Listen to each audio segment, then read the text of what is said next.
चालू करें। नमो अरिहंताणं नमो सिद्धाणं नमो आयर्याणं नमो उवध्यायाणं नमो ससारणं नमः समय साराय सानुज्ञाचकास्ते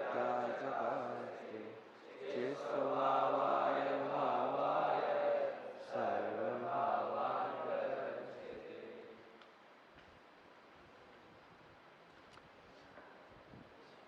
दो तरह के ग्रंथ होते हैं, आगम और अध्यात्म। आगम और अध्यात्म। आगम में और अध्यात्म में क्या अंतर है? आगम में छहों द्रव्य की चर्चा है, तीन लोक की चर्चा है, और अध्यात्म में केवल आत्मा की चर्चा है। याद रहेगा आपको? आगम में छहों द्रव्य की चर्चा है, तीन लोक की चर्चा है, कर्मों की चर्चा है, सब तरह की चर्चा है। अध्यात्म में केवल आत्मा की चर्चा है। अध्यात्म का मूल उद्देश्य ध्रुव को जानना है। अध्यात्म का मूल उद्देश्य ध्रुव को जानना है। द्रव्यानियों का मूल उद्देश्य ध्रुव को जानना है। सोए की भाषा बोलोगे कोई? ध्रुव कैसा है? एक कोई बोलेगा, सब नहीं बोलेगी। ध्रुव कैसा है? बोलो बेटे। सदा सुरक्षित है, 100% फुल्ली सेफ, पूर्ण सुरक्षित। किस किस से सुरक्षित है? कर्मों से, गतियों से और विकारी भावों से। ध्यान रखना, सारा जगत डरता है अपने विकारी भावों से। सारा जगत सोचता है कि मेरे विकारी भाव है तो मुझे सम्यक दर्शन नहीं होगा। मुझे क्रोध मान माया लोग हो रहे हैं, खराब भाव आ रहे हैं, तो मैं सम्यक दर्शन नहीं कर सकता, मैं भगवान नहीं बन सकता। लेकिन इसका निषेध आता है अध्यात्म में। अध्यात्म में कहते हैं कितने ही खराब भाव हो जाएं, अंजन चोर जैसे भी क्यों ना हो जाएं, सातवें नरक के नारकी जैसे भाव भी क्यों ना हो जाएं, 6 खंड का परिग्रह क्यों ना हो जाए, और 96,000 रानियों जैसा भाव भी क्यों ना हो जाए, तो भी आत्मा ध्रुव सदा सुरक्षित है। पर ये समझाने के लिए अध्यात्म है। इतना समझाने के लिए ध्यान रखना, सारे जिनवाणी पढ़ोगे आगम, उसमें तो लिखेगा तुमने ऐसे कर्म किए हैं तो इसका फल भोगोगे, ऐसे भाव किए तो ऐसा फल भोगोगे, मोह राग द्वेष किया तो ऐसा होगा। सब जगह ये मिलेगा आपको। क्रोध करने वाला सुखी नहीं हो सकता, ऐसा मिलेगा, सब कुछ मिलेगा। लेकिन जिनवाणी में ये बात, अध्यात्म में ये बात लिखी है कि तू कितने भी पाप कर ले तेरे तो भी तेरा परमात्मा सुरक्षित है, तेरा भगवान आत्मा सुरक्षित है, तेरा ध्रुव स्वभाव सुरक्षित है। एकमात्र दृष्टांत, एकमात्र दे रहा हूं केवल। सोना को कभी भी अग्नि में डाल दो, पानी में डाल दो, धूप में रख दो, गर्मी में रख दो, सोना को गालियां दे दो, प्रशंसा कर दो, कुछ भी करो, सोना अपनी कीमत कभी नहीं खोता। ऐसे ही भगवान आत्मा, समय साजी में जिसको बार बार भगवान आत्मा कहा है, बिल्कुल समझना, भगवान जीव को भगवान आत्मा नहीं कहा है, ध्रुव स्वभाव को भगवान आत्मा कहा है। क्या बोला? जीव तो ये पूरा शामिल होकर के है, उत्पाद व्यय और ध्रुव मिलकर के जीव है। उत्पाद व्यय और ध्रुव मिलकर के जीव है। लेकिन अध्यात्म में केवल इसका अध्ययन करती है। यदि हम कहेंगे भगवान, तो यहां से देखेंगे तो अनंत सिद्ध भगवान दिखाई देंगे। आगम में भगवान कहेंगे तो अनंत भगवान, सिद्ध भगवान, भगवान दिखाई देंगे। और अध्यात्म में जब भगवान कहेंगे तो ध्रुव स्वभाव। कौन बोलेगा अंतर? आगम में भगवान कहने पर कौन दिखाई देंगे? अनंत सिद्ध। और अध्यात्म में भगवान कहने पर ये ध्रुव कौन है? ये ध्रुव कौन है? पर का ध्रुव भी इधर आ जाएगा। आगम में पर का ध्रुव आएगा, अध्यात्म में केवल अपना एक ध्रुव आएगा बस। अध्यात्म में केवल एक निज ध्रुव, निज ध्रुव, निज ध्रुव। अध्यात्म हो गई शुरू जहां निज ध्रुव की बात है। यदि पराय की ध्रुवता की बात है तो वो 6 द्रव्य में चला जाएगा, 6 द्रव्य में चला जाएगा। कलश टीका है? कलश टीका है यहाँ? क्यों? देखो यदि राजमल जी पांडे साहब की कलश टीका हो तो तब तक आप चौथी गाथा निकालिए, इसमें से चौथी गाथा निकालिए।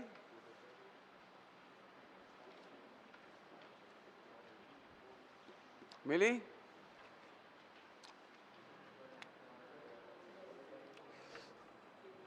समय साथ कलश टीका ये नहीं है, कलश टीका, कलश टीका नहीं है। नहीं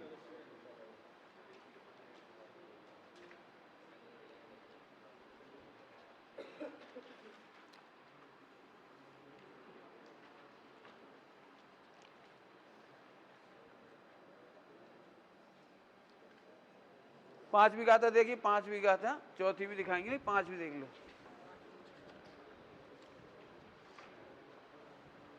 मिला? 5वीं गाथा मिली? तम एहत बेहत्तम दाए हम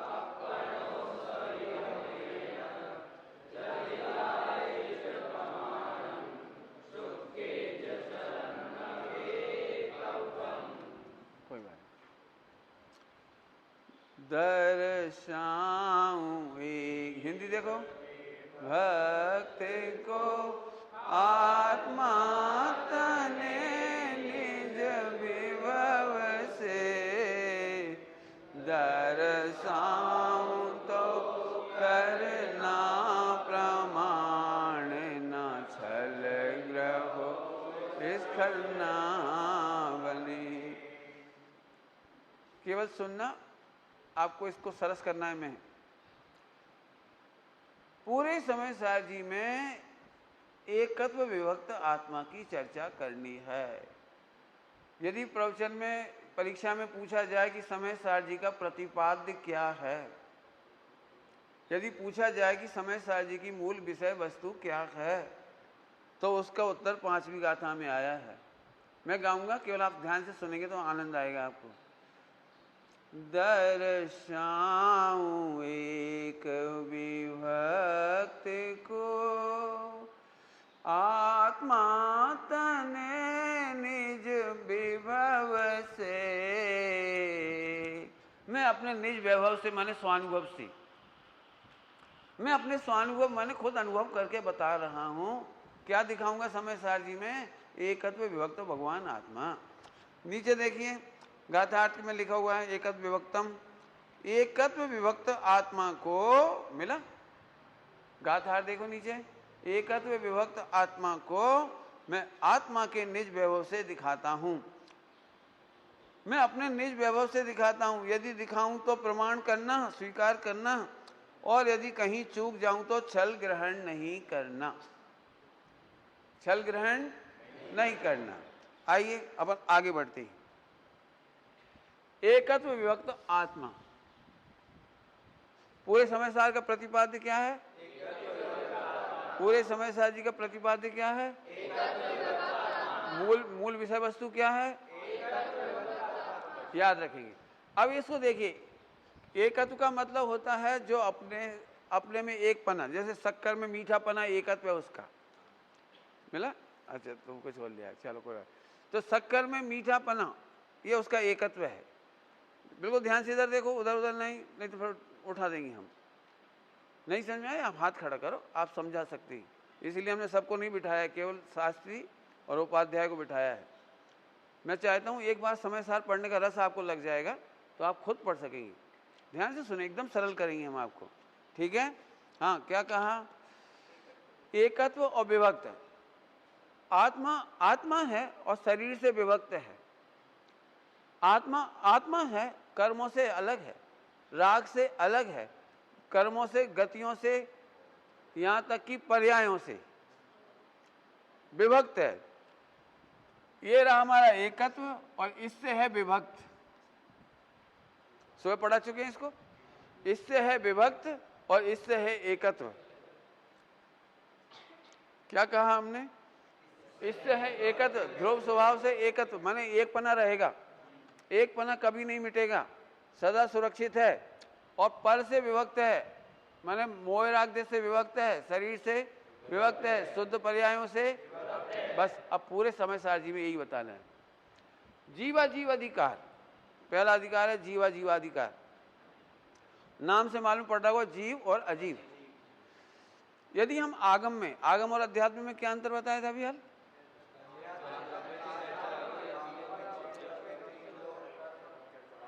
आगम में संपूर्ण विश्व की चर्चा है और अध्यात्म में केवल निज ध्रुव स्वभाव की चर्चा है। अध्यात्म में पराय ध्रुव स्वभाव की भी चर्चा नहीं है। अरहंत सिद्ध की चर्चा आगम में जाएगी और मेरे ध्रुव स्वभाव की चर्चा अध्यात्म में आएगी। याद रखेंगे। आइए जीवा जीवाधिकार में यदि हम आगम में देखेंगे तो अजीब 6 हैं। अजीब 6 कैसे हो जाएंगे? 5 अजीब 1 जीव, बराबर है। तो 5 अजीब 1 जीव, ये आप आगम में पढ़ेंगे। अध्यात्म में पढ़ेंगे 6 अजीब। देखिए समय साजी कलश टीका पहला ही कलश, समय साजी कलश टीका का पहला ही कलश है। मैं आपसे पढ़वाऊंगा मैं, है ना।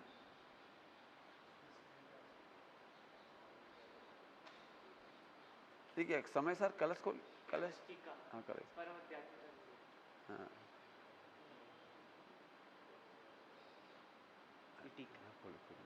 देखता हूँ। ये तो बहुत बदल बदल के आ गई। वो राजमल जी पांडे वाली नहीं है क्या? राजमल जी पांडे वाली बहुत लंबी चौड़ी, हम सीधे मिल जाता उसमें पहले ही पेज पे। ये भगवान निकालो इसमें पांडे जी की टीका निकालेंगे। हाँ ठीक, बहुत लंबी चौड़ी कर दी। किसने कर दिया जी? ये भगवान निकालो कलश टीका। राजमल जी की टीका चाहिए। ठीक, राजमल जी कलश टीका है ना वाली, उसमें लिखा है पुद्गल, सुनना ध्यान से केवल, पुद्गल, धर्म, अधर्म, आकाश, काल और जीव।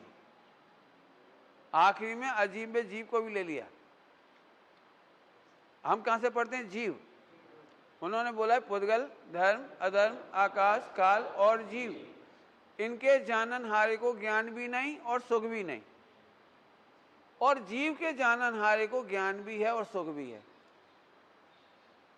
क्या लिखा है? जीव के जाननहारे को ज्ञान भी है और सुख भी है। तो ये गजब की लाइन है, समझ गए आप?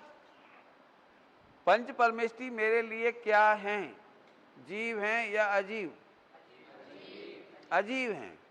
अध्यात्म है वो, ध्यान रखना। जब भी आप ये खुलासा करेंगे तो आपको ये समझना पड़ेगा कि ये अजीब काय में कह रहे हैं? अध्यात्म में। आगम में वो जीव हैं। तुम भी जीव हो, मैं भी जीव हूं। जीव, ध्यान से सुनना, आगम में जीव अनंत लिखे गए और अध्यात्म में केवल एक जीव है, बाकी सब अजीब है। समझ में आ रहा है कुछ? अध्यात्म में कितने जीव हैं? एक। कौन? मैं। बाकी सब अजीब हैं। समझ में आ रही बात? मैं सब सिद्ध करूंगा, सिद्ध। बोलो भाई, लड्डू का स्वाद लेना हो तो इन सब के मुख तुम्हारे किस काम आएंगे? किसी काम नहीं आएंगे। तो लड्डू का स्वाद लेने के लिए विश्व में अनंत मुख हों, वे मेरे लिए अमुख हैं, अमुख, और मेरा मुख ही मुख है। बोलो भाई, तुम्हारी शादी होगी तो वरमाला किसी के गले में डाल दो, तो किसके गले में चाहिए? अपने गले में चाहिए वरमाला। समझ में आ गया ना? तो ऐसे सम्यक दर्शन करने के लिए अपनी आत्मा चाहिए, केवल ज्ञान के लिए अपनी आत्मा। तो केवल ज्ञान के लिए अपनी आत्मा चाहिए, उसको कहेंगे जीव, और बाकी सबको कह देंगे अजीब। समझ में आया? जैसे जैन और अजैन, जैन और, तो अजैन कौन जाति होती है? जैन नहीं है। इसका मतलब अजैन में हिंदू, मुस्लिम, सिख, ईसाई सब एक एक कैटेगरी में, एक एक कैटेगरी में। ऐसी जिसके आश्रय से मुझे आनंद नहीं आता, सम्यक दर्शन ज्ञान चाहिए नहीं होता, बहुत सब। अब आगम में हम कहेंगे पंच परमेष्ठी जीव हैं, और अध्यात्म में कहेंगे अजीव, और मैं कौन हूं? जीव। अब बोलो भाई, जब हमने ऐसा जान लिया कि पंच परमेष्ठी भी अजीव हैं, सुखी होने के लिए, सुखी होने के लिए पंच परमेष्ठी भी अजीब हैं, तो सुखी होने के लिए पत्नी, बच्चे, माता पिता, सुखी होने के लिए कितने % काम आएंगे? जैसे पैसा मकान दुकान अजीब है, ऐसे ही माता पिता पत्नी बच्चे भी अजीब है। तो ये बैराग आ गए, आप आत्मा में समा जाओगे। और इसीलिए सम्यक दर्शन अनंत सिद्ध के जीव को देख के नहीं होता, सम्यक दर्शन भी आत्मा को देखकर होता है। पंचम गुण स्नान भी देखा है आपने, हमारे मंदिरों में ऐसे बैठने की पद्धति है, अपनी ओर देखने की, ऐसे देखने वाली पद्धति नहीं है। ऐसे दिगंबर मुनिराज कैसे बैठते हैं, अंतर्मुख। भगवान कैसे बैठते हैं, अंतर्मुख। समझ में आ गया आपको सब? आगे चलो। तो एकत्व विभक्त का मतलब है एकत्व और इससे विभक्त। पूरे समय साहब जी में क्या बताया है? हाँ भाई, कोई खड़ा को पढ़ोगे जोर से, देखो बिल्कुल अंतिम लाइन है। पढ़ो भाई, हीरो कौन पढ़े? तुम पढ़ो, जोर से पढ़ो। अरे वो पढ़ लो, उसमें क्या डर लग रहा है क्या? देखो ये लिखा है, शुद्ध जीव के सुख है, ज्ञान भी है, उसको जानने पर, अनुभवने पर जाननहार को सुख है, ज्ञान भी है। इसके लिए शुद्ध जीव के सारपना घटता है। और यहाँ से पढ़ो, पुद्गल जी। पदार्थ, पुद्गल, धर्म, कौन से पदार्थ? अजीव पदार्थ, पुद्गल, धर्म, अधर्म, आकाश, काल के और संसारी जीव के सुख नहीं, ज्ञान भी नहीं, और उनका स्वरूप जानने पर जाननहारे जीव को सुख नहीं, ज्ञान नहीं। हाँ, सुख भी नहीं, ज्ञान भी नहीं। संसारी जीव को पुद्गल, धर्म, आकाश, काल, संसारी जीव के जाननहारे को ज्ञान भी नहीं और सुख भी नहीं, इसलिए उनके साथ पर घटता नहीं। और शुद्ध जीव के सुख है, ज्ञान भी है, उसको जानने पर, अनुभवने पर जाननहार को सुख है, ज्ञान भी है, इसलिए शुद्ध जीव के साथ। समझ में आ गया जो उन्होंने बोला था आपको? तो पहले ही कलश में ये बता दिया इन्होंने, पहले ही कलश में। तो आगम और अध्यात्म का अंतर समझ में आ गया। अब ध्यान रखें, जीवा जीव अधिकार में बहुत बड़ा अधिकार है, लेकिन उसका मूल प्रमेय है कि सारी पर्याय अजीब हैं, पुद्गल हैं, यहां तक कह देंगे पुद्गल हैं। 14 गुणस्थान पुद्गल हैं, ऐसा लिखा है। मार्ग स्थान पुद्गल है, अध्यात्म स्थान पुद्गल है। 29 प्रकार के बोल हैं 50 से 55 नंबर की गाथा में, सबको पुद्गल कह दिया। और समझ में आ गया आपको? यहां पर धर्म, अधर्म, आकाश, काल, पुद्गल की चर्चा नहीं की। क्यों नहीं की? कौन बोलेगा? समय साहब जी में पुद्गल, धर्म, अधर्म, आकाश, काल को जीव अधिकार में क्यों नहीं, अजीब अधिकार में क्यों नहीं लिया? हाँ, क्योंकि ये अध्यात्म का ग्रंथ है। क्योंकि ये 6 द्रव्यों की चर्चा कहाँ की जाती है? आगम में। अध्यात्म में केवल चर्चा होती है बराबर। तो जीवा जीव अधिकार में ऐसे चर्चा पूरी हो जाएगी। अब इसको समझा देते थोड़ा सा कि इसको पुद्गल कहने का क्या उद्देश्य हुआ। हमारी ही सम्यक दर्शन की पर्याय पुद्गल, हमारे केवल ज्ञान की पर्याय पुद्गल, हमारे ही शुद्ध पर्याय, अशुद्ध पर्याय, मिथ्यात्व, मोह, राग, देश, सब पुद्गल। भाई मकान दुकान पुद्गल, ये तो समझ में आ गया, लेकिन आत्मा की पर्याय पुद्गल है, जी नहीं समझ में आ रही। पॉइंट पकड़ में आ रहा है प्रश्न? तो इसका उत्तर ये है, स्वामी जी ने इसका खुलासा किया है, ये पुद्गल जैसा पुद्गल नहीं है तो जीव का ही है, तो जीव का ही, पुद्गल का नहीं है तो जीव का ही। परंतु जैसे पुद्गल को देखने से सम्यक दर्शन नहीं होता, ऐसे ही पर्यायों को देखने से सम्यक दर्शन नहीं होता।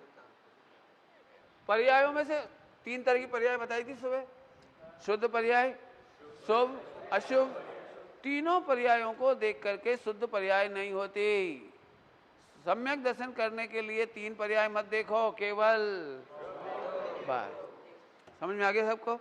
दृष्टांत चाहो तो हम दृष्टांत दे दे रहे, खोलो नहीं किताब, समझो। दृष्टांत, जैसे बेटा अपना ही है लेकिन अपनी आज्ञा नहीं मानता, अपने अनुसार नहीं चलता, तो बाप भी बच्चे को चिल्ला कर कहता है कि तू हमारी औलाद नहीं। कहते थे कि नहीं कहते?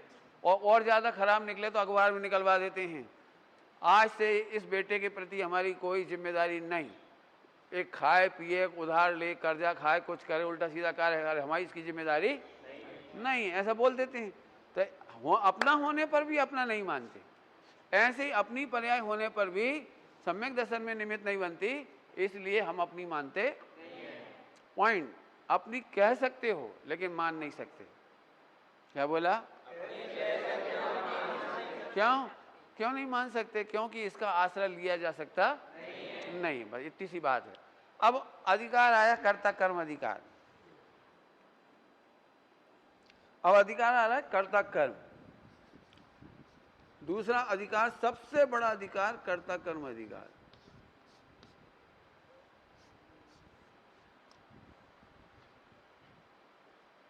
कर्ता कर्म, आपने नाम तो सुने होंगे। कर्ता ने कर्म को करण से संप्रदान के लिए आदि आदि, बराबर। यहां पर दो द्रव्यों के कर्तापने का तो करना है निषेध, और अपनी पर्याय का कर्तापना बताना है। क्या कह रहे हैं? अपनी पर्याय का कर्तापना बताना है और परद्रव्य का कर्तापने का करना है निषेध। इसलिए यहां कर्ता कर्म की चर्चा उठाइए पूरी पूरी। फिर से बस इतना ही सिंपल, हमें पर के कर्तापने का तो करना है निषेध और अपना कर्तापना बताना है। जैसे जैसे एक दृष्टांत देंगे। एक बहुत अच्छा शब्द है व्याप्य व्यापक भाव, पढ़ा है आप लोगों ने?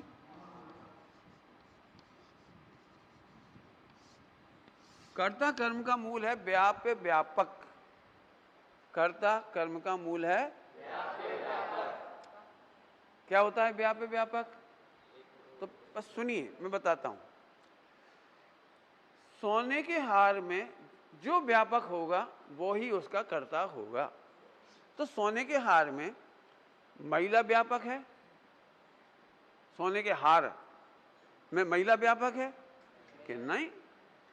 तो सुनार, अपन तो कहते हैं सुनार ने हार बनाया, अपन तो बोलते हैं हार का कर्ता कौन? सुनार, सोनी। तो हमें नहीं मालूम, हार में देखो जो उसमें व्यापक होगा वो ही उसका कर्ता होगा, जो उसमें व्यापक होगा वो ही उसका। व्यापक कहलाता है हार और व्यापक कहलाता है स्वर्ण। व्यापक कौन है हार में? कि स्वर्ण।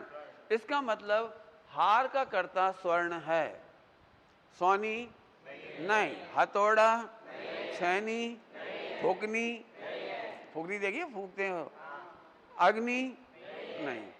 कहेंगे तो सही सुनार ने हार बनाया, लेकिन ये समय सार जी परमागम कह रहा है कि कोई सुनार इसमें हार बना सकता यदि सोना ही नहीं होता तो हार कैसे बनता? ठीक, एक एग्जाम्पल आप दे दो, मिट्टी के घड़े में कौन व्यापक है? मिट्टी। तो घड़े का कर्ता कौन? कुमार, चाक। चलिए, रोटी कौन बनाती है तुम्हारे घर में? मम्मी की दादी है? कौन बनाता है?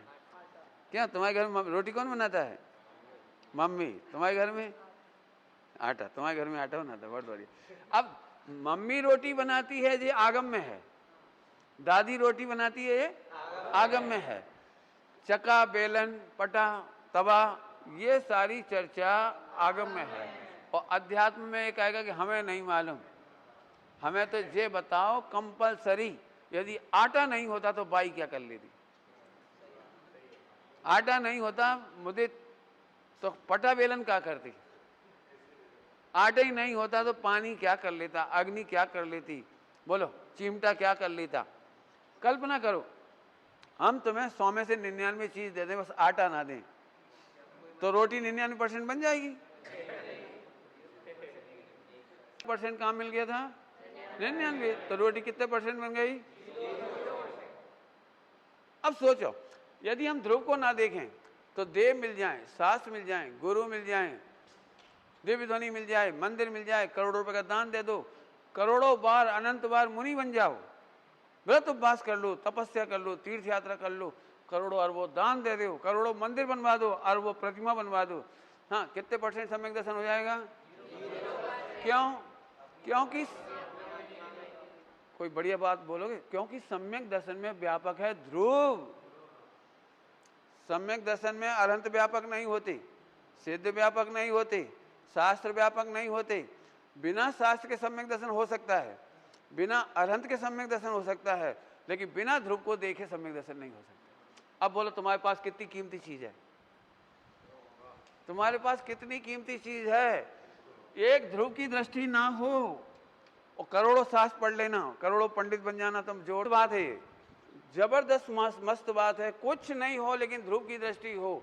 नरक में मंदिर नहीं है, अष्टमी चतुर्दशी नहीं है, पीछी कमंडल नहीं है, शास्त्र नहीं है, गुरु नहीं है, नरक में त्रियंच गति में कोई नहीं मिले, लेकिन ध्रुव की दृष्टि है तो सम्यक दर्शन हो जाता है। त्रियंचों को पंचम गुण स्थान हो जाता है। देवगति में ध्रुव स्वभाव की दृष्टि नहीं है, मंदिर बहुत हैं, विदेश से चले जाते हैं, नंदीश्वर द्वीप चले जाते हैं, अकृत्रिम जिनालय में चले जाते हैं, सब कुछ कर लेते हैं, लेकिन ध्रुव स्वभाव की दृष्टि नहीं होती है तो सम्यक दर्शन नहीं होता है। अब सोचो आज कितनी कीमती बात है। अब इसलिए दुख होता है कि एक देख सुनोगे नहीं तो बहुत तकलीफ बहुत होगी। मैं इसीलिए सोच रहा हूँ चलो आपको समय साजी खोलने का थोड़ा मर्म बता दें। अभी शब्द में नहीं पढ़ाऊंगा, शब्द तो कोई भी पढ़ा देगा आपको। चलिए आगे, तो व्यापक समझ में आ गया आपको। सम्यक दर्शन, यहाँ केवल ज्ञान लिखो आप, केवल ज्ञान। अब इस केवल ज्ञान में तो ध्रुव व्यापक है। यदि केवल ज्ञान में सब कुछ मिल जाए, आप समोसरण हो या ना हो, 100 इंद्र हो ना हो, एक भी पब्लिक सुने या ना सुने, कुछ नहीं हो, तो भी यदि ध्रुव व्यापक है तो केवल ज्ञान हो गया।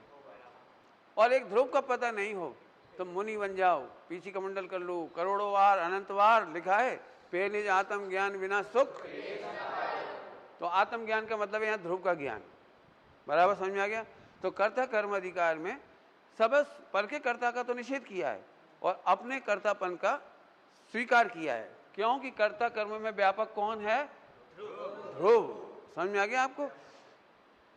आगे जाकर के जब षट कारक की शक्तियां चलेंगी आगे जाकर, तब ये कहेंगे कि एक समय की पर्याय में एक समय की पर्याय ही व्यापक है।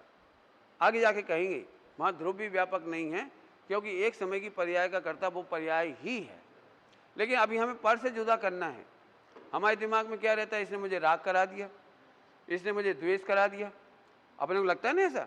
तो उसका निषेध करने के लिए तो कह दिया कि नहीं, तेरे क्रोध में तू ही व्यापक है, तेरे ज्ञान गुण में तेरा केवल ज्ञान गुण ही व्यापक है। केवल ज्ञान में कौन व्यापक है? ज्ञान गुण व्यापक है। तो अब यहाँ से चर्चा करेंगे, बाकी जब आगे चर्चा चलेगी तो वो ध्रुव वाली बात आ जाएगी। ठीक है, समझ में आ गई आपको। आगे जब जाएंगे 6 शक्तियाँ, 47 शक्तियों में कर्ता शक्ति, कर्म शक्ति, करण शक्ति, वहाँ आप पढ़ेंगे। ठीक है, चलिए अब है मान लो पुण्य पाप।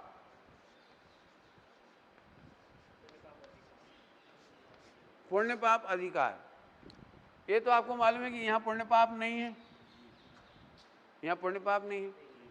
उत्पाद व्यय कहिए या पर्याय कहिए, उसमें होते हैं पुण्य और पाप। बराबर। पुण्य पाप को समान कहा, ध्यान रखना, आगम में समान नहीं है, अध्यात्म में समान है।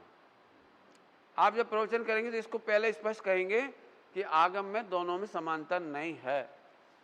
समय सार कलश टीका जो अब ये पहले पढ़ ली थी खोल करके, उसमें 4 अंतर बताए हैं, पाप और पुण्य में 4 अंतर बताए हैं, वो आप समय रहकर उसमें पढ़ लेना।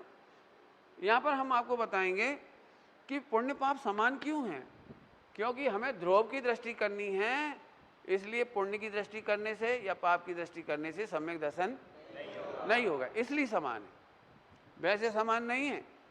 आप जैसे एक दृष्टांत दूं आपको, बहुत सरल दृष्टांत, बिल्कुल सरल।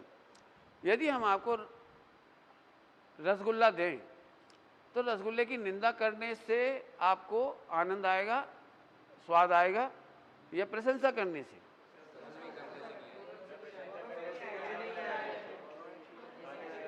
अब निंदा बुरी चीज है और प्रशंसा अच्छी चीज है, अंतर तो है, अंतर तो है। निंदा करोगे तो सब तुम्हारा बुरा मानेंगे, कैसा आदमी है। प्रशंसा करोगे तो बहुत अच्छा, क्या भजन गाया है इन्होंने रसगुल्ले का, क्या कविता लिखी है, अरे गजब यार, रसगुल्ले का क्या वर्णन किया है, ऐसा कह सकते हैं। लेकिन रसगुल्ले का स्वाद, रसगुल्ले का स्वाद लेने के लिए रखिए, पढ़िए, कोई रसगुल्ले का स्वाद लेने के लिए ये दोनों समान है, निंदा और प्रशंसा, निंदा और दोनों समान है, किसी काम के नहीं है। अब बताइए, आपको रसगुल्ले का स्वाद लेना है तो आप रसगुल्ले की निंदा करेंगे या प्रशंसा करेंगे? तो ये रहा वो। हाँ, ये ध्रुव स्वभाव।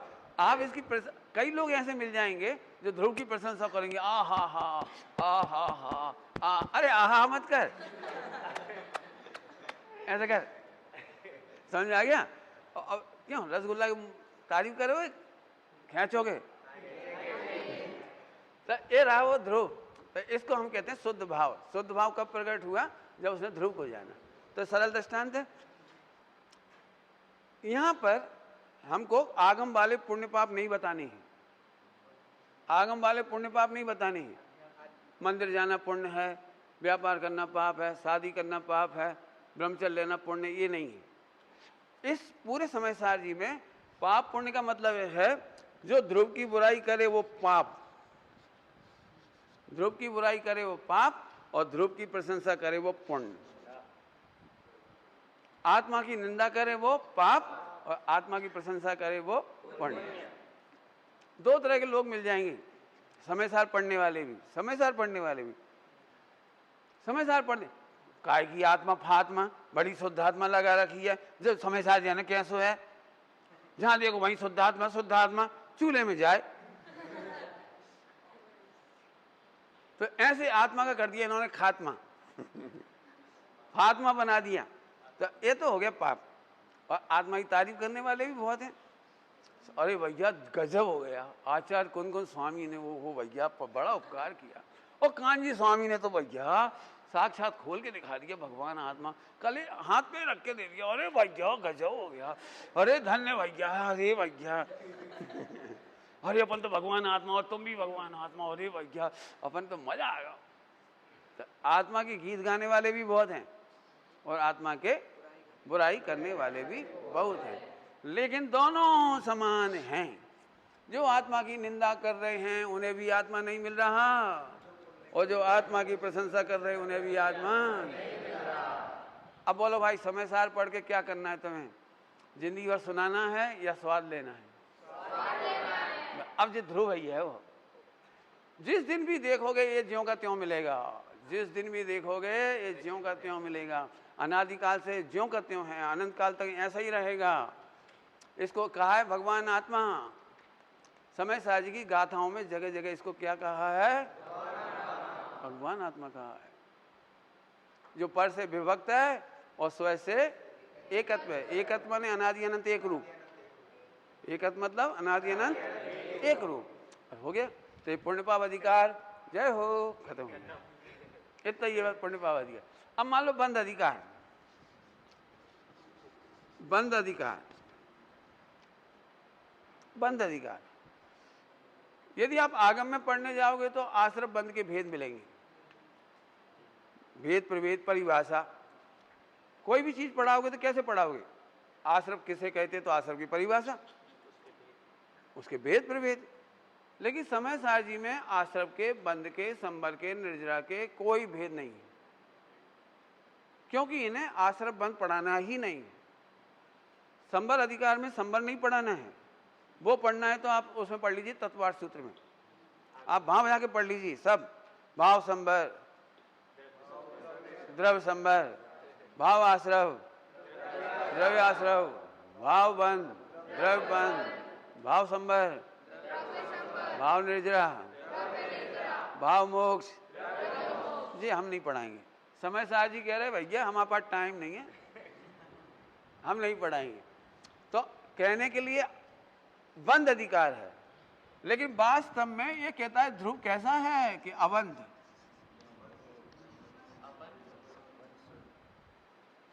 बंद अधिकार में पढ़ाएंगे अबंध, आश्रव अधिकार में पढ़ाएंगे निराश्रव,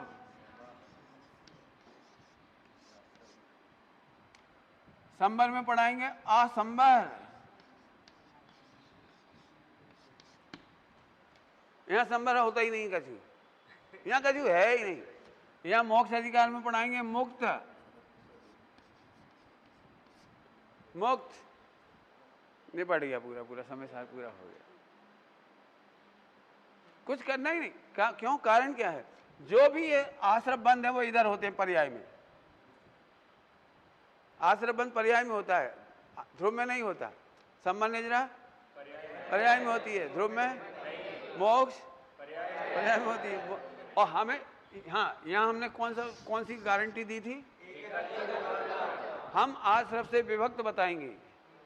और भगवान आत्मा कैसा है कि वो निराश्रव है। तो एकत्व हुआ निराश्रव और आश्रव से हो गया विभक्त। हर चैप्टर में ये लाइन आपको निकालनी है। अब ऐसी गलती नहीं करना, आश्रव अधिकार पढ़ाने बैठ जाओ और आश्रम के भेद प्रभेद पढ़ाने लगो। आश्रम के भेद प्रभेद नहीं पढ़ाना, वहां आश्रम पढ़ाना ही नहीं है। आश्रम अधिकार में क्या पढ़ाना है? एक बार फिर बोल रहा हूं, सुनना ध्यान से। इसको नहीं जानने पर होता है आश्रव और इसको जानने पर होता है संबंध।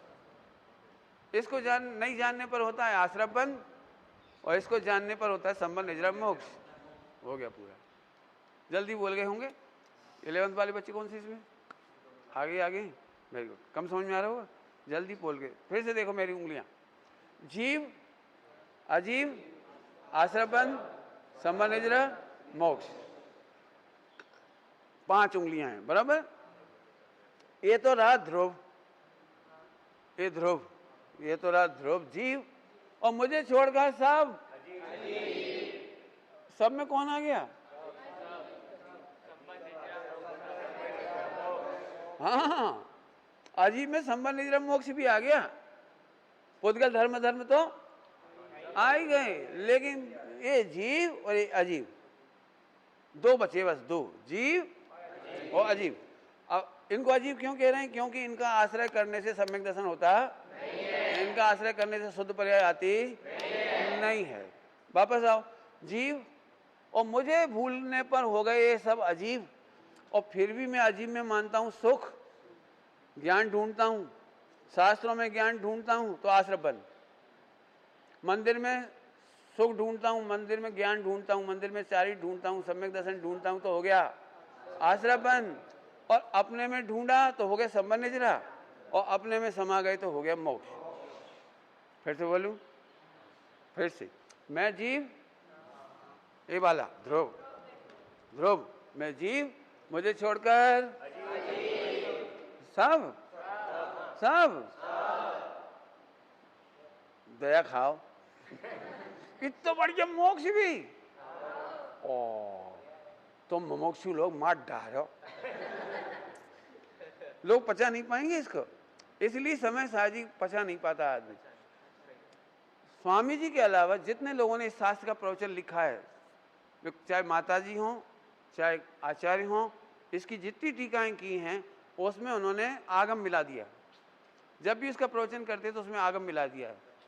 आप पढ़ करके देखेंगे उसमें आगम मिक्स कर दिया गया है। जबकि पूज्य गुरुदेव श्री ने, अमृतचंद स्वामी ने, जय सेनाचार्य ने इसमें आगम नहीं मिलाया। जय सेनाचार्य जी की टीका देखेंगे आप तो वे जगह जगह आगम को याद करके ये कहते कि इससे भिन्न है। आगम को बताते जाते हैं ताकि तुम्हें भ्रम ना हो, लेकिन उससे भिन्न बताते जाते हैं। समझ में आया आपको? अब आइए, मैं जीव हूं तो मेरा ज्ञान दर्शन कहाँ है? मेरा सुख कहाँ है? मेरा ज्ञान दर्शन सुख कहाँ है? मेरे सिवा कहीं नहीं है। लेकिन अब मैं पर में ज्ञान दर्शन सुख मानता हूं तो पर हो गया अजीब, और उसमें ज्ञान दर्शन सुख ढूंढता हूं तो आश्रय बंद। शास्त्र से ज्ञान आता है कि नहीं? गुरु से ज्ञान होता है कि नहीं? मंदिर से धर्म होता है कि नहीं? व्रत उपवास नियम संयम से धर्म होता है कि नहीं? और माने तो माने तो आश्रय बंद। और अभी सही बात मालूम पड़ गई अपने, सही बात, तो ये हो गया संबंध निजरा। और अपने में समा गए तो कठिन है कि सरल है?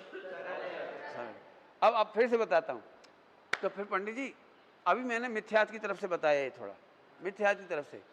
जब तक व्रत उपवास के विकल्प भी हैं 6ठे गुण स्थान तक, व्यक्त और अव्यक्त रूप से 10वें गुण स्थान तक, तो वो भी आश्रय बंद है। फिर योगों का भी आश्रय बंद है। तो जहां जहां जे योग छे वहां समझ लेना। लेकिन मुख्य आश्रय बंद कौन समझा? मुख्य आश्रय बंद क्यों होता है? ध्रुव में ज्ञान दर्शन सुख नहीं मानने पर, अपने आश्रय से अपने में ज्ञान दर्शन सुख नहीं मानने पर आश्रय बंद खड़ा। अब अपना ज्ञान दर्शन सुख अपने में मान लें तो, अपने में रम गए तो कुछ कहा समझ में आ गया आपको? अब कोई अध्याय का नाम और याद आ रहा हो तो बोलो। तो हम सर्वविशुद्ध ज्ञान अधिकार, सर्व प्रकार से विशुद्ध ज्ञान यही है कि मैं ध्रुव हूं। फिर भी नहीं समझ में आएगा तो परिशिष्ट अधिकार है, अनेकांशवाद अधिकार है, चर्चा एक ही है। वहां पर कहा है ज्ञान मात्र। आत्मा ज्ञान मात्र है। पढ़ा देता हूं, याद रह जाए तो ठीक है, नहीं रहे तो कोई दिक्कत नहीं। आत्मा ज्ञान मात्र है, ध्रुव ज्ञान मात्र है। ध्रुव ज्ञान मात्र है। सुबह वाले बच्चों को ध्रुव अच्छी तरह से समझ में आ गया। 11, 12 को अभी नहीं समझ में आ रहा हुआ ध्रुव, तो आप चाहो तो चर्चा करना आपस में, किसी से भी समझना। सुबह बहुत अच्छे से समझा दिया है, बहुत जरूरी है वो समझना। फिर भी एक दृष्टांत तुमको देंगे, एक दृष्टांत देंगे ध्रुव का, है ना। चलिए, आत्मा अब परिशिष्ट अधिकार है। परिशिष्ट में सबसे आखिरी में 47 शक्तियां हैं। देखना है 47 शक्ति की शकल, खोलो एक बार, नजर तो हो जाए कम से कम। खोलो भाई,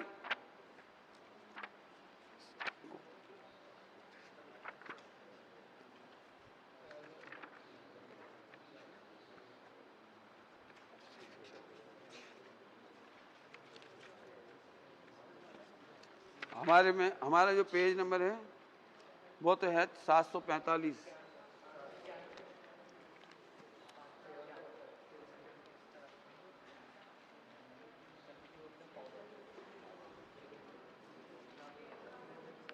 सात 744 पेज है हमारा। एक नजर कर लो आप लोग, खोलना जिंदगी। क्यों इसमें नहीं हो रही? लो पकड़ो, ये है।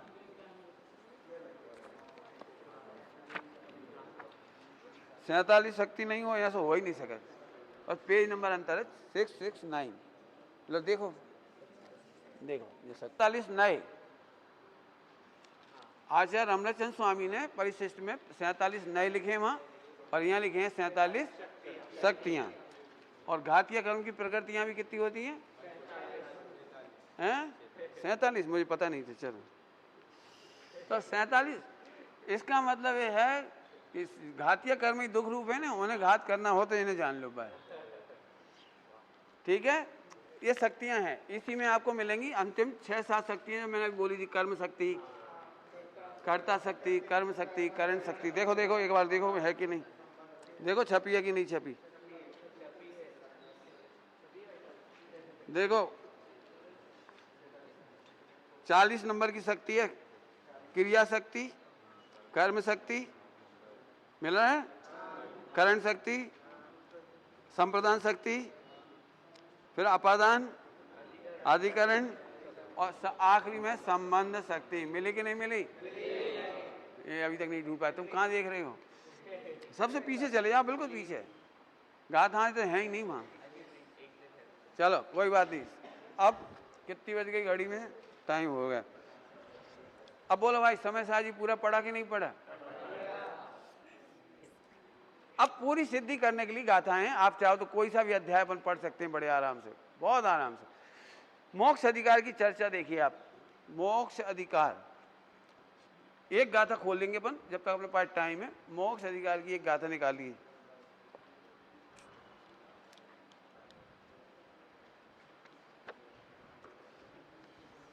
बड़ी सुंदर है, बड़ी सुंदर। यदि पूरा अधिकार पढ़ूं तो ही मजा आए। पूरा अधिकार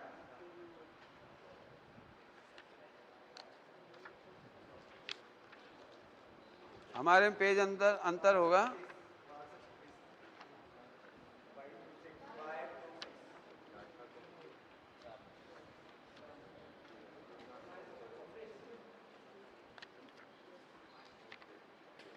एक गाथा निकालो 306, 307।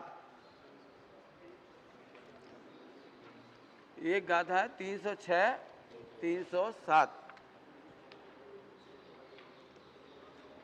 306 गाथा मिली? निकालने ढूंढना, 306 तो निकालने, तो उसमें क्या है?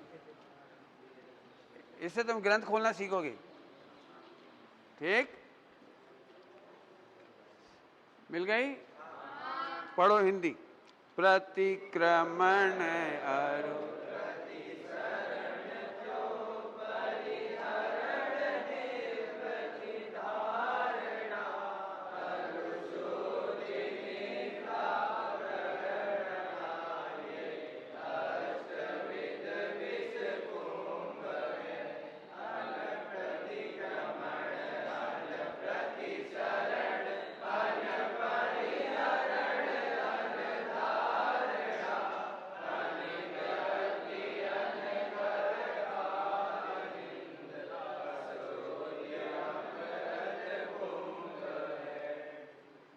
अभी आपने शब्दों पे ध्यान नहीं दिया होगा।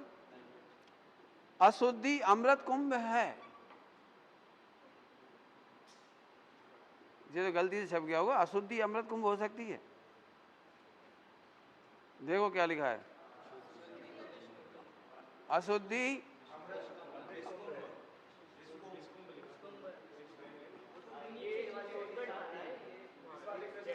हाँ, तो इसमें क्या लिखा है?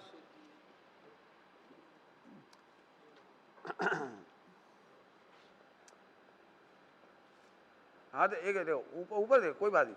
ये इसमें तुम्हारी वाली में लिखा है शुद्धि अष्टविध विषकुंभ है। शुद्धि विषकुंभ है, शुद्धि विषकुंभ है,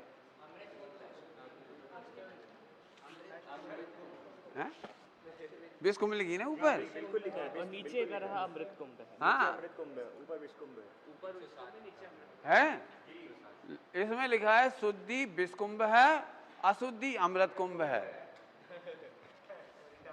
हो गया ना उल्टा? उल्टा नहीं है, सीधा है।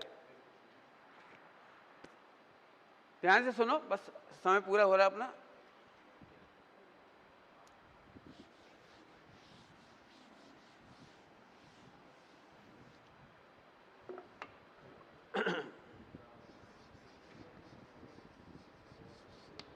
सॉरी, सॉरी समझते हैं? यदि हम साइकिल चला रहे हों और किसी से टच हो जाएगा, हल्की सी टच, हल्की सी, यहां से निकल कर जाए, हमारा पैर का अंगूठा किसी को लग जाए, पैर का अंगूठा लग जाए, तो हम फौरन क्या करते हैं? सॉरी। आपने देखा वो सॉरी बोलते से ही वो बात खत्म हो जाती है। इसका मतलब सॉरी नहीं बोलना विषकुंभ है और सॉरी बोलना अमृत कुंभ है। माने अच्छा है, सुखद। अमृत कुंभ माने सुखद, और सॉरी नहीं बोलना दुखद। आगम में ऐसा लिखा हुआ है कि सॉरी बोलना मतलब प्रायश्चित करना अमृत कुंभ है। निंदा, निवृत्ति, धारणा, परिहरण, परिसरण, ये लिखे ना सारे शब्द, ये आगम में लिखे हुए हैं कि वो अमृत कुंभ है, और अध्यात्म में कह रहे हैं वो विष कुंभ है। तो अब समझना पड़ेगा। जैसे ही एक बहू सास के पास से निकली और अंगूठा लग गया पैर का, तो उसने एकदम सॉरी बोला, तो बात खत्म हो गई। एकदम क्लिक हुआ बहू को, सास को मारने का जी अच्छा तरीका है। अब जब भी निकले ढाक सॉरी, अब जब भी निकले फिर लात मारने का सबसे अच्छा तरीका है। वैसे तो नहीं मार सकती वो, तो जब भी निकले सॉरी। सागर वाले बोलते पहले से ना हो रही। तो अब मैं आपसे पूछ रहा हूं, सॉरी बोल करके गलती करना ये अमृत कुंभ है या विष कुंभ है? बस समय साजी में सॉरी बोलने को, शुद्ध करने को विष कुंभ कहा है। अरे शुद्ध तब करते जब हम अशुद्ध हों, हमें शुद्ध होने की जरूरत ही नहीं पड़े। तो शुद्ध होने की जरूरत नहीं पड़े इसलिए कहा है अशुद्धि अमृत कुंभ है। अशुद्धि गजब की गाथा है। अशुद्धि सॉरी नहीं बोलना अमृत कुंभ। ऐसे काम ही मत करो जिससे सॉरी बोलना पड़े। बोले भाई अपन एक तो पढ़ाई नहीं करी, कुछ नहीं करा, सर के सामने गए, सॉरी। तो सॉरी नहीं बोलना पड़े ये अच्छा है, या सॉरी बोलते रहो मजे बचते रहो ये अच्छा है? प्रायश्चित कौन करता है? जो गलती करता है, और जो गलती नहीं करता उन्हें प्रायश्चित की, इसीलिए इसमें लिखा है प्रायश्चित करना विषकुंभ है और अप्रायश्चित करना अमृत। मैं आपको एक दृष्टांत देके बात पूरी करता हूं। अमृत कुंभ और विषकुंभ की बात चल रही है, समझ में आ रहा है? देखो गजब की बात है, यदि आप स्वरूप में मग्न हो गए तो गलतियां ही नहीं होंगी, तो 8 प्रकार के प्रायश्चित प्रतिक्रमण नहीं करने पड़ेंगे जो इसमें लिखी। तो ये अच्छी बात है कि अपन पहले गलती करो और फिर इसका एक दृष्टांत दे रहा हूं। एक महिला थी, महिला हाथ जल गया उसका रोटी बनाते बनाते, तो उसने बर्नॉल खरीद ली।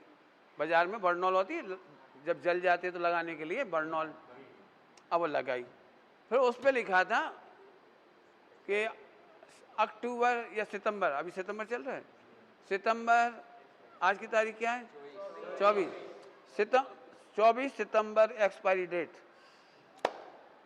तो 100 रुपए की लाई थी, 100 रुपए की। अब वो एक ही बार जली थी तो उतना सा लगा लिया था, बाकी तो रखी रह गई, तो पैसा बेकार जाएंगे 100 रुपए के।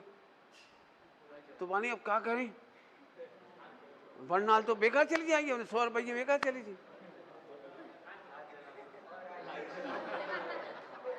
तो उसने बर्नॉल खत्म करने के लिए गैस जलाया और हाथ फेंक लिया।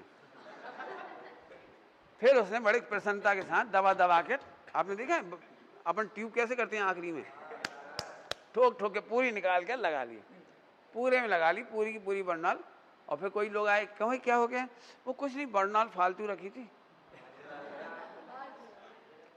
आपको अभी हंसी लग रही होगी, लोग ऐसे मिलेंगे, भाई प्रायश्चित है काहे के लिए, रात को खा लो, प्रायश्चित कर लेना। आपको मिलेंगे ऐसे लोग, देखो भाई अनचना पानी पी लो, प्रायश्चित कर लेना, आलू खा लो, प्रायश्चित कर लेना। अरे एक बार बाजार के समोसे खींचो, फिर हे प्रभु हे भगवान। तो ये हो गई वो बर्नॉल का दुरुपयोग। ऐसे प्रायश्चित, प्रतिक्रमण, आलोचना, प्रत्याख्यान जो लिखे हैं 8, शुद्धि, निवृत्ति, इसका दुरुपयोग मत करिए। इसलिए अमृतचंद स्वामी ने, वो सॉरी कौन स्वामी ने उसको क्या लिख दिया? विषकुंभ। और बाकी आचार्यों ने क्या लिखा उसको? अमृत कुंभ। दोनों आचार्य सही है कि गलत हैं? सही है। एक आपको अपराध से बचा रहे हैं और दूसरे अपराध करने से बचा रहे हैं। कोई समझ में आया क्या कहा? एक अपराध कर लिया है तो उससे बचा रहे हैं, और एक अपराध, वेरी गुड, ठीक है। निज निधि निज में बता